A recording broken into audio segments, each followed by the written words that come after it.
Hello friends, जय माँ लक्ष्मी। ये है नवरात्रि का दूसरा दिन और यहाँ पे हो रही थी पूजा। प्रीति दी कर रही थी पूजा और यहाँ पे माता रानी को टीका करके खुद को भी टीका लगा ली।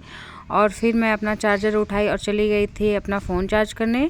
और यहाँ पे बिट्टी भर रही थी मटके में पानी, क्योंकि पानी आजकल ठंडा चाहिए होता है। और पूजा अंदर करके बाहर नीम के पेड़ पे जा रही थी जल देने और माता रानी की पूजा करने। असल में माता रानी की पूजा यहीं से मानी जाती है कि पौधे में ही माता रानी का निवास होता है। और फिर मैं आ गई थी किचन में और मैंने आलू बॉईल कर लिया था। और यहाँ मैं बना रही थी दोपहर का फलाहार।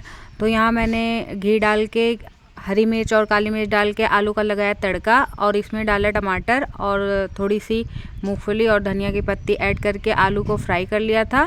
और आलू बहुत ही अच्छी बन के रेडी हुई थी। आप लोग भी ज़रूर ट्राई कीजिएगा। मिलते हैं नेक्स्ट वीडियो में, तब तक के लिए bye bye, take care all. जय माँ अम्बे और नवरात्रि आप सबके लिए बहुत ही शुभ। Bye bye.